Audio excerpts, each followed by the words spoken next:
This is the Succeed in Business podcast.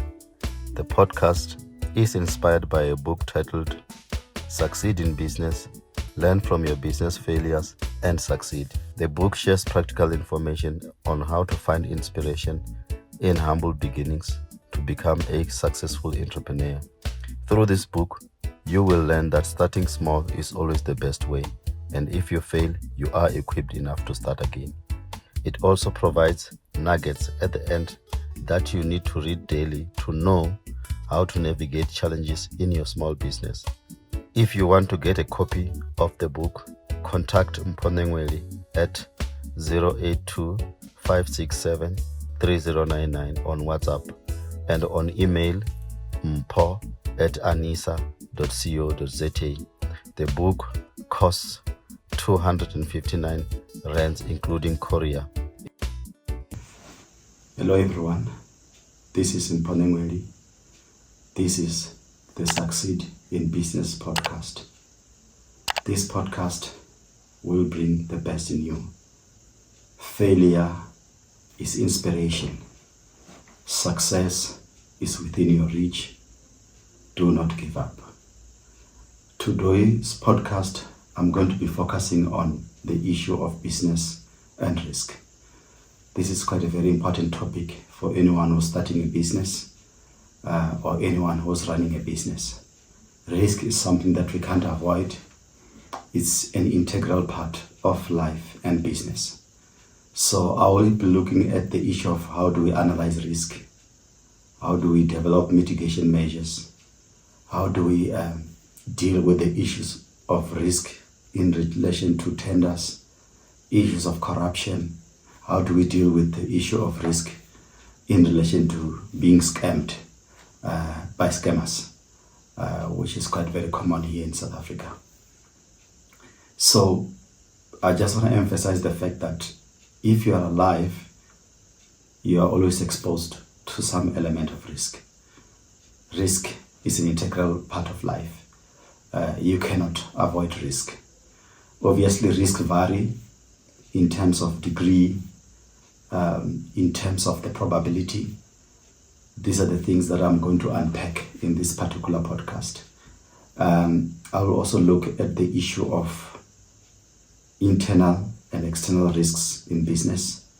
And then by internal risks, I'm talking about the issue of the financial solvency of the business, liquidity, availability of resources to run the business can be an element of risk. Resources, I mean human, still also it can also include financial, it can also include technology, equipment is very important in running some businesses.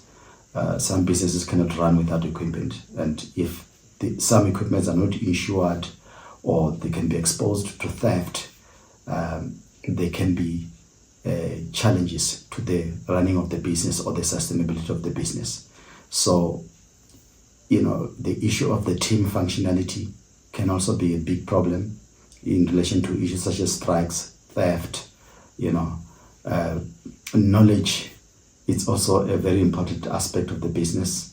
In some industries, knowledge has to be safeguarded because there's quite a lot of innovation and there's a lot of value in the knowledge that makes the business viable. These are some of the issues that I'm going to be discussing in detail. Continuing again on the issue of risks, there's also an issue of external risks. There's quite a lot of external risks. This can include the issues of politics, issues of regulation. New regulations in a particular industry can affect the functioning of the business and its viability. We also have issues of risks in relation to doing government work. Some entrepreneurs consider government work to be high risk work because of the challenges of not being paid on time or not being paid at all, or the corruption. In some cases, even here in South Africa, you find that people can withhold your invoice. They don't want you to be paid until you can pay them. There's quite a lot of corruption that can affect your functioning of your business. In some cases, you'll find that some of the people working in government, they don't feel that you deserve the contract that you've been awarded. There can be infighting within the people who are allocated the work. These are the external risks that you can face in running a business. Sometimes black on black hate can be an issue. The issue of being disrespected as a service provider. It can also be a very important aspect of external risks, legal fights that can be caused, which can lead to you not being paid on time, or contracts being cancelled unduly, or being sabotaged so that you don't deliver. These are the same things that I've come across, especially in the consulting space in South Africa, working in particular with black professionals. It's quite a very high risk. Then there are environmental issues, which include your, in case if there's a flood or there's a drought. In some cases, a tsunami. There's some businesses which were wiped out by the tsunami. We also have social issues like your COVID pandemic, wiped out some industries. Some businesses completely collapsed. These are some of the external risks that a business can also encounter. Economic performance within a particular country, the economic policies of the country can attract investors, or they can make investors to go away, weakening the economy, making it very difficult to trade. And there's quite a lot of examples in many of our countries in Africa, including South Africa. Political uncertainty, which relates to instability or the performance of the ruling party, can lead to instability in the economy, affecting the inflation, the value of the currency, affecting the company in cases where it has to sell goods, or it has to sell services, or sometimes the company has to import goods from other countries such as China. So the fluctuations in the currency, which are external factors, which can also be issues related to the global geopolitical environment. The 2008 collapse of the world economy is one of the issues as an example, which shows that there are serious external factors that affect businesses, in small and big. So the most important thing also that we need to know is that in the beginning, when you're starting a business, or even when you're running a business, take time to do risk analysis. Risk analysis is very important to determine what are the potential risks that your business faces, what are the potential impacts of those particular risks, the severity, how severe are they? Are the impacts going to last for a year or for some months, or are the impacts of those particular risks that you have identified going to destroy the business completely? It's very important to identify those and identify the likelihood of those particular potential impacts happening, or the potential risks taking place. The probability is quite very important to determine.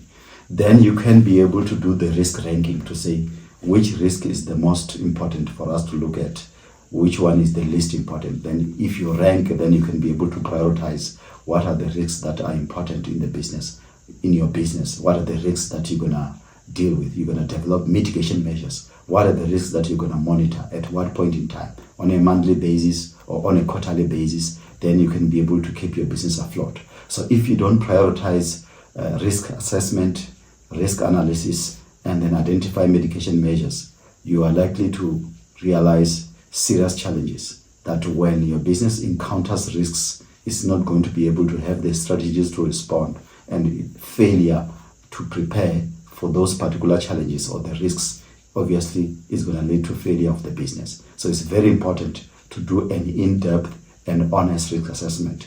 If you're not capable of doing such, get people who are capable of doing risk assessment to come and do a thorough risk assessment of your business, look at all angles, and give you a plan, a strategy that you can implement, minimize the risks, ensure that you strive for success. Continuing again on the issue of risk, it's very important to understand that there's very different ways in which we can do risk mitigation. One of the most important aspects is to thoroughly research on your business. What is the industry that you're going to be playing a role in? What market share is that industry having?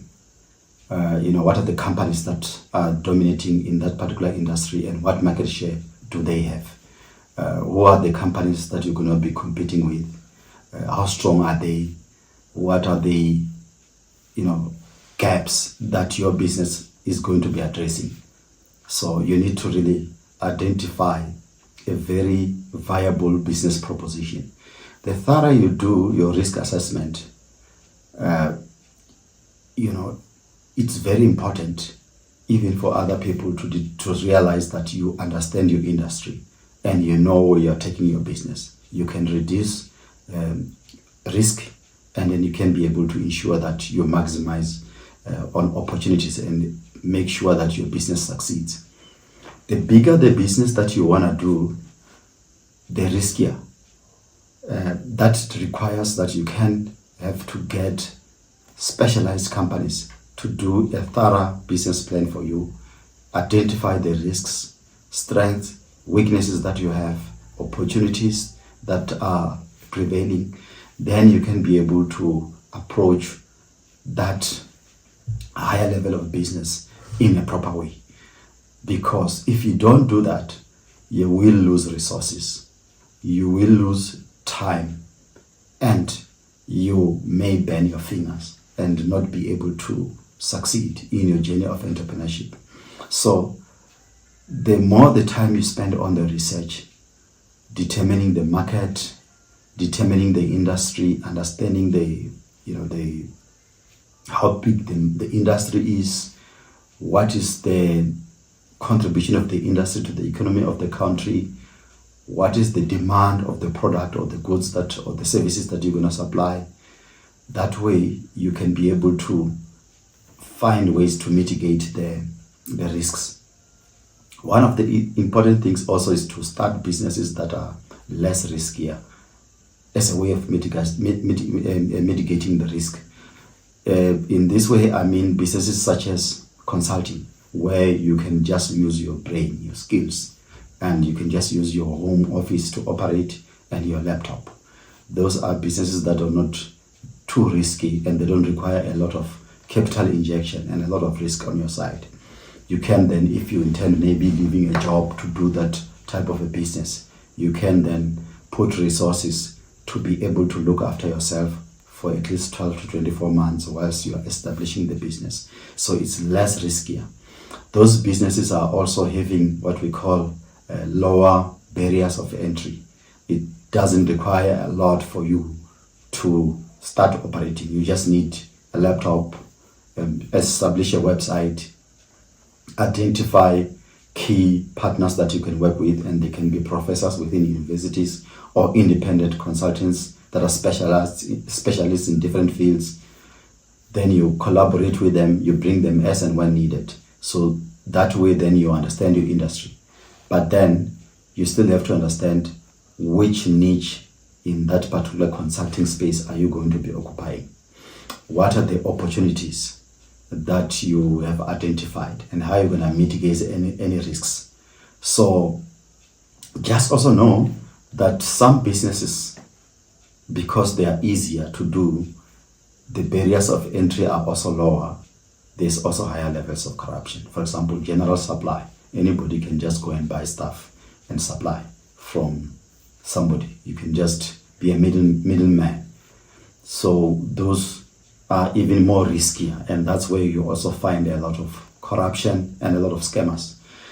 The most important thing that you need to avoid is to ensure that avoid not doing the risk assessment, so that you can be able to identify how do you mitigate potential risks.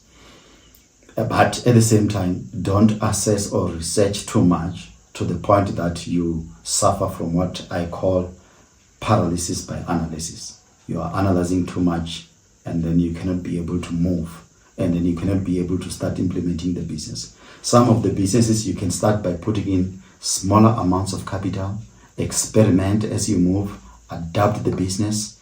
There is no business that can start perfectly, unless maybe you've got a corrupt tender that you can get, and then you all get a huge amount of money and you can just win the bid without having to do much. But there's always an element of risk even in that too, in the sense that there will be corruption and it will be associated with their company forever. So when you're running the business, resource availability is quite very important. Liquidity, recognition of risks, planning for the risk, having a backup plan is quite very important. These are the things that you need to do in order to mitigate the risk.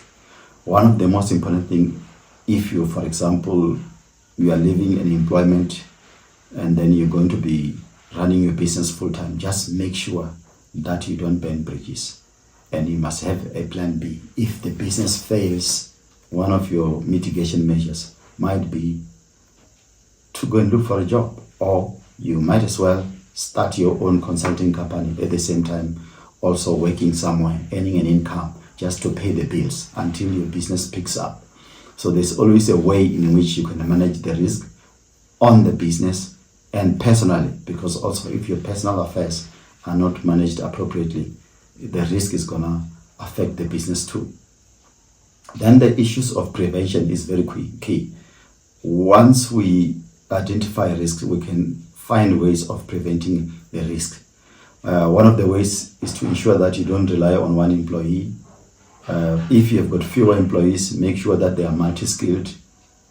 But just know that prevention is the cure.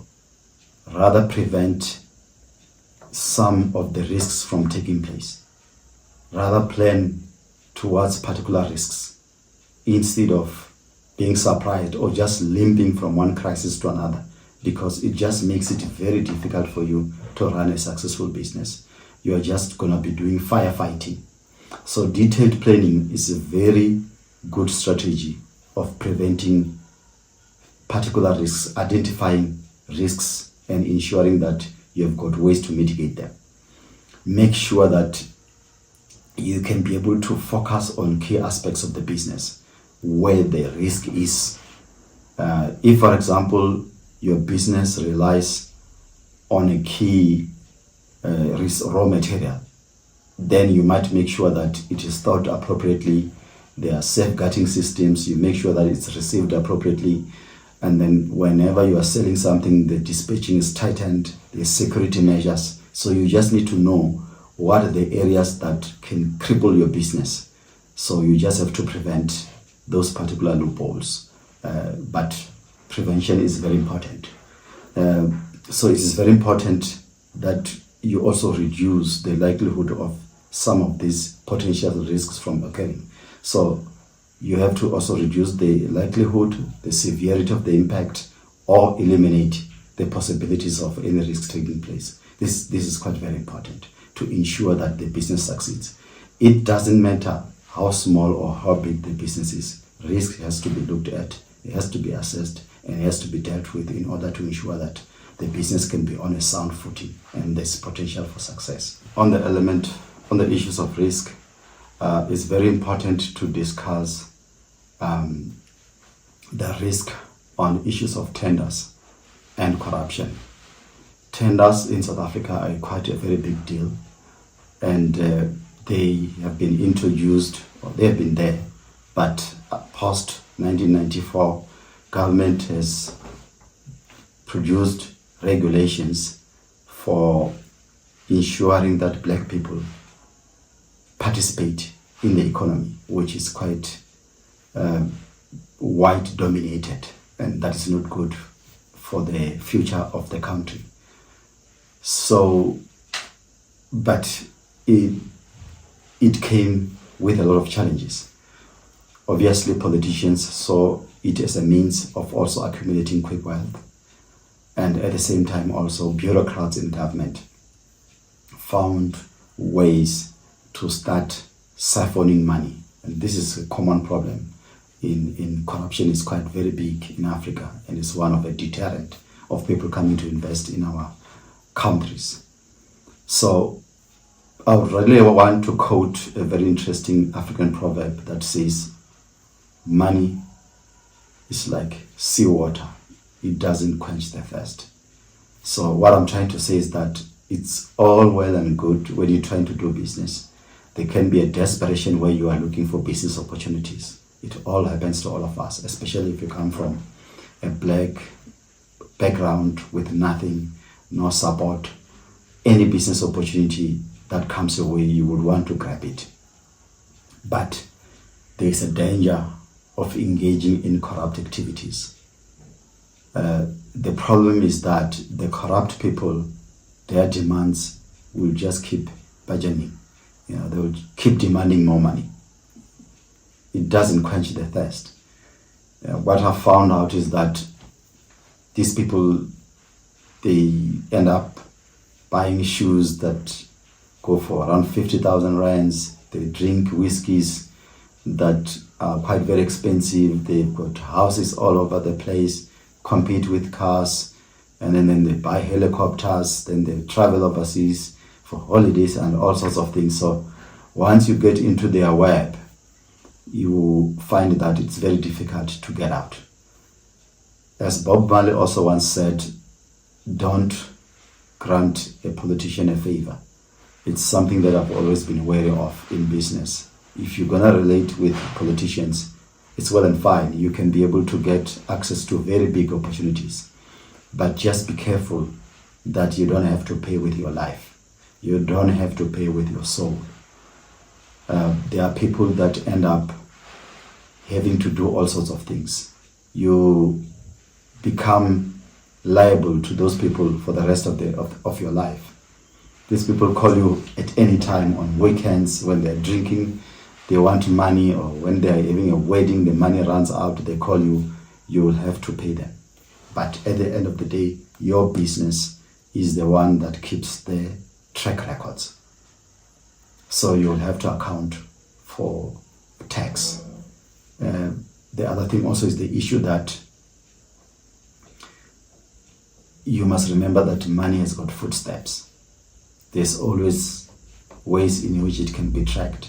In some cases, even in places where you are making withdrawals from ATMs, there's even video footages of those.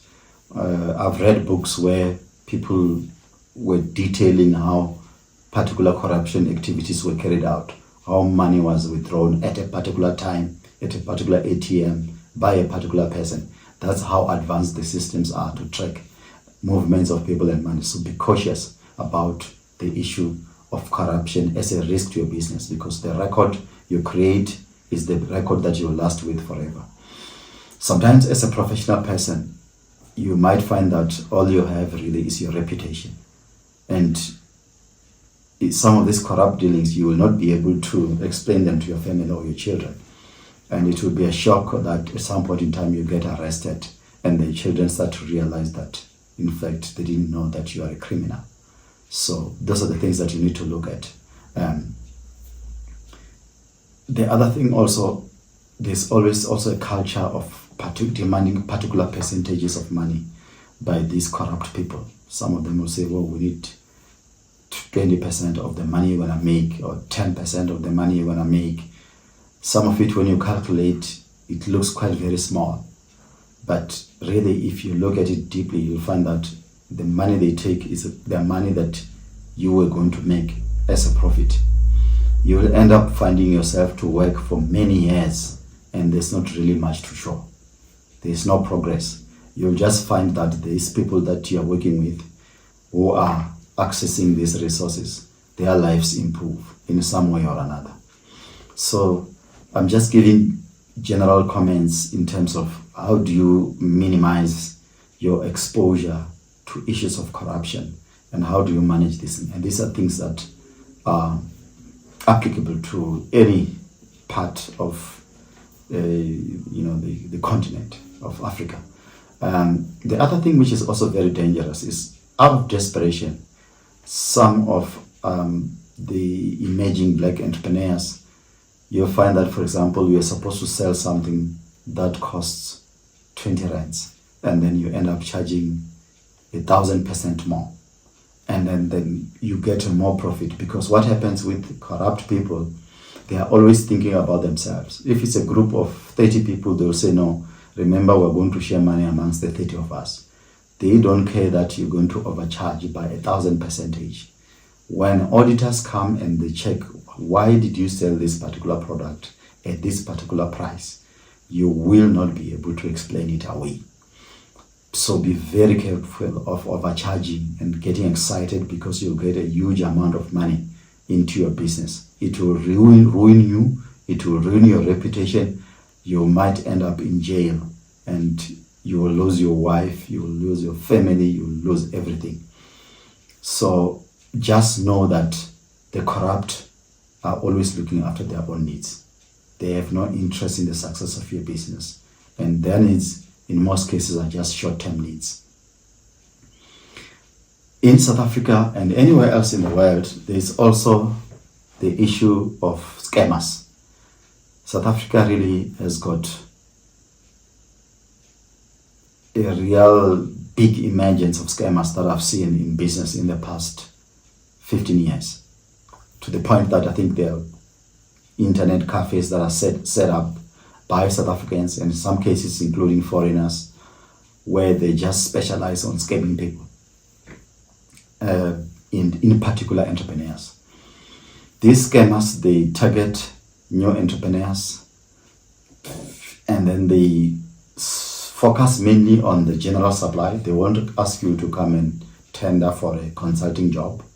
They will ask you to supply a particular product, and in some cases you'll find that that product is supplied by just only one supplier. That one supplier is not even found maybe in Johannesburg, it's found in Cape Town. And if you are not careful, they just coordinate things, and then you will be scammed. Sometimes these scammers, they will ask for some funny products on behalf of a particular department. Let's say, for example, the Department of Environmental Affairs, and then they ask you, they say they want you to supply, military boots, things that are supposed to be supplied at defense. So if you look thoroughly at some of these things that they do, you will realize that there's something fishy with their requests. So this is something you can look at before you can get excited as a new startup to supply, go and buy stuff and get scammed all of the money that you have, which you could have used productively. These scammers also, they're easy to identify. So it's a risky thing to deal with them if you don't know how to identify them. They use wrong emails. They use fake emails. They use fake telephone numbers. Immediately once you see the request on your inbox in your email, just go and Google the department and go to the original department website and look for the telephone number that these people have supplied you in the email. You'll find that that telephone number doesn't exist at the department, or the people they're talking about, they don't exist in the department. So that way you can quickly pick up that these are scammers. So a quick check is very important.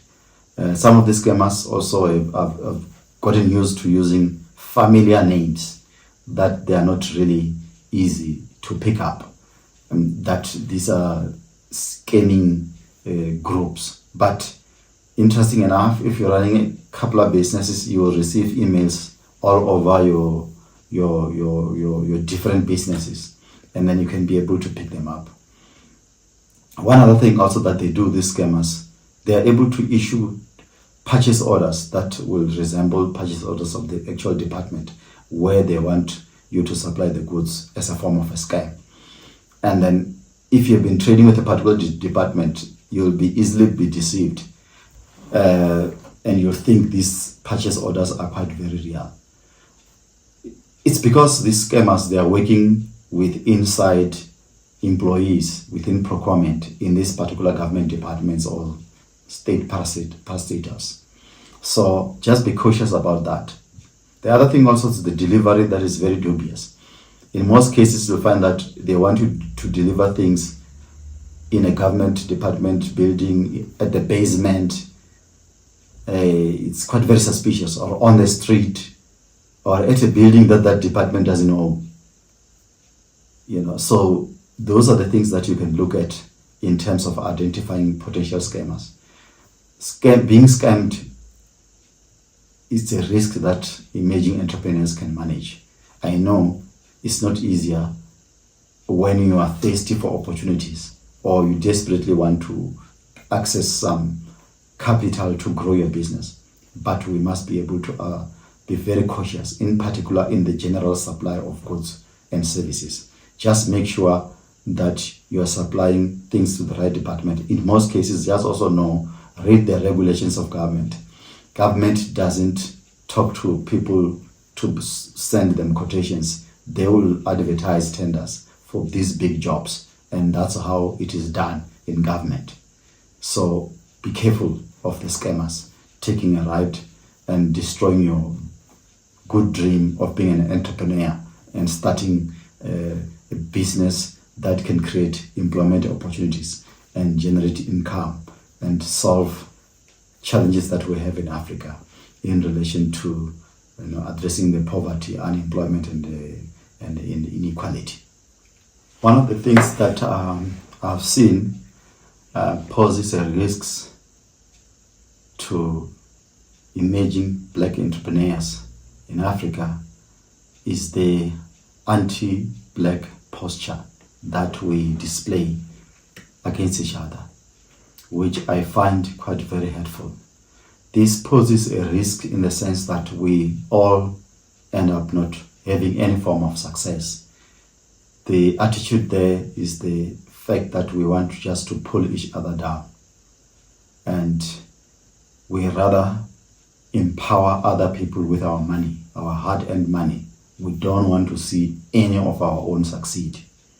This is a very serious element of risk that we need to really look each other on the face and say, we need to get this attitude out. The attitude of, this is self-destruction. It's self-hate, a lot of self-hate.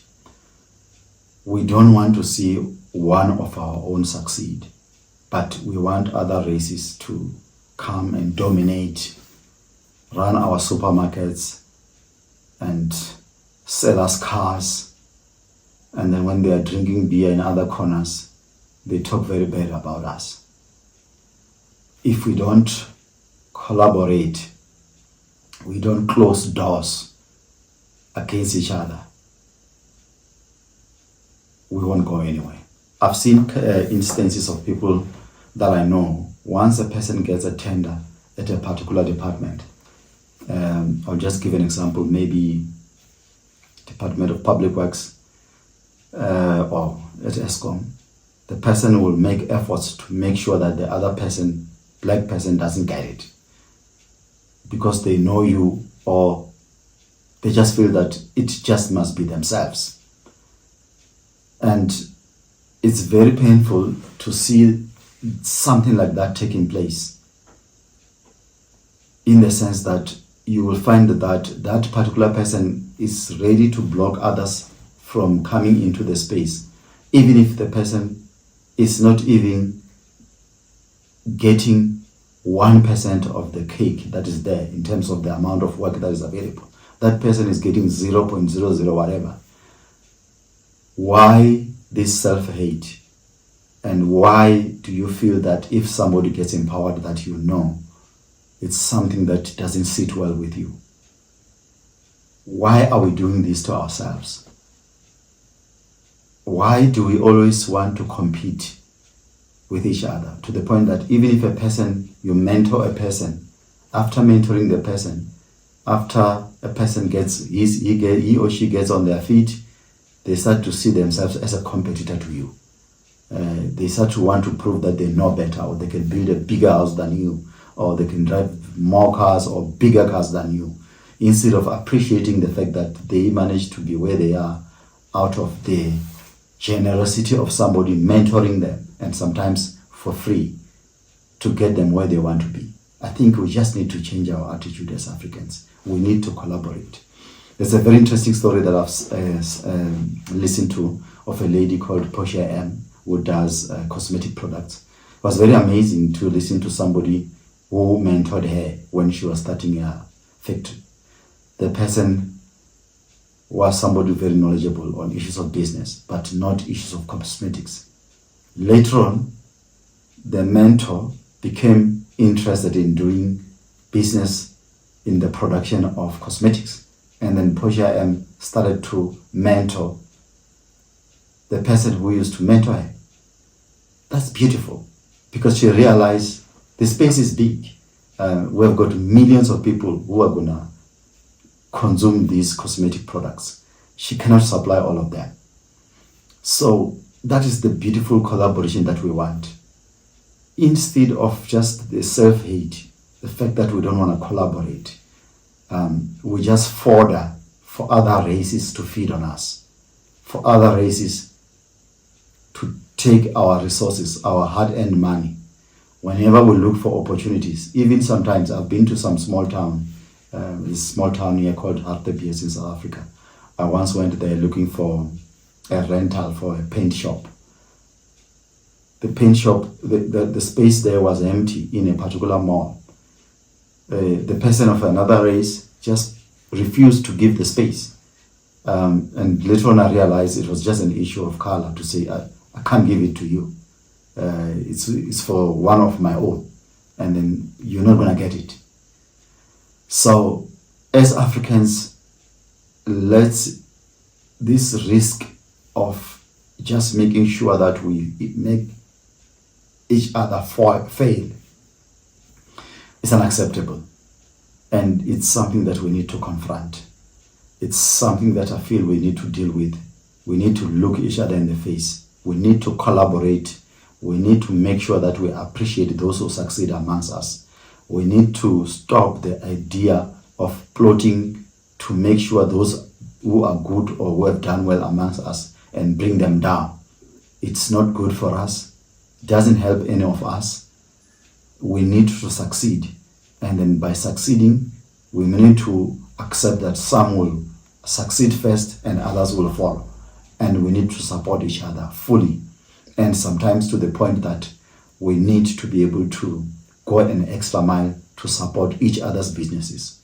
I know, for example, of some Indian community. There's somebody I used to know here in Pretoria who would go drive from here to go to Johannesburg to buy something from another Indian fellow because they want to support. We just don't want to do it. So it's a risk that I feel it just makes our ability to build an economic empire, some form of economic dominance, not to exist. And the other thing is also those amongst us who succeed and have a lot of money, they don't really put much effort in pulling the others who are starting their small businesses up. They would rather go around funding charitable causes, distributing this amount, that amount, on things that are not sustainable, not building a black community of people who are entrepreneurs, a black community of people who can put products on the table, not consumers of things we don't produce. We need to eliminate that risk that is self-inflicted, that is aimed at self-destruction. Once again, this is Mpho Nenweli. This is the Succeed in Business podcast. Success is within your reach. Do not give up. And I thank you. If you want to get a copy of the book, contact Mpho Nenweli at 082 567 3099 on WhatsApp and on email mpho@anisa.co.za. The book costs 259 rands including courier.